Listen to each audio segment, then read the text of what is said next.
Welcome to the Rim Break Rodeo. We hope this video helps. In this video, I will show you how to make delicious toffee with condensed milk. First, let's gather our simple ingredients. You'll need 1 can of sweetened condensed milk, 1 stick of unsalted butter, and 1 cup of granulated sugar. Make sure you have a heavy-bottomed saucepan and a good spatula ready. Also, line an 8-inch by 8-inch baking pan with parchment paper, leaving some overhang to help with removal later. These initial steps are crucial for a smooth toffee-making experience. Now, let's start cooking. Combine your 1 stick of butter, 1 cup of sugar, and 1 can of sweetened condensed milk in the heavy-bottomed saucepan. Place it over medium-low heat. The key here is constant stirring. Do not stop stirring, as this prevents the mixture from sticking to the bottom and burning.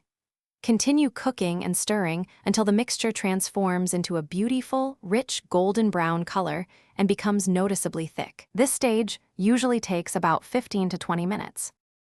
Knowing when your toffee is perfectly cooked is essential. The ideal temperature for softball stage is around 235 degrees Fahrenheit. If you have a candy thermometer, use it. If not, a simple cold water test works wonders. Drop a tiny bit of the mixture into cold water. It should form a soft, pliable ball. Once it reaches this stage, remove it from the heat and quickly pour the hot, bubbling toffee into your parchment-lined 8-inch by 8-inch baking pan. Work swiftly. The final step is all about patience and presentation. Let your toffee cool completely at room temperature.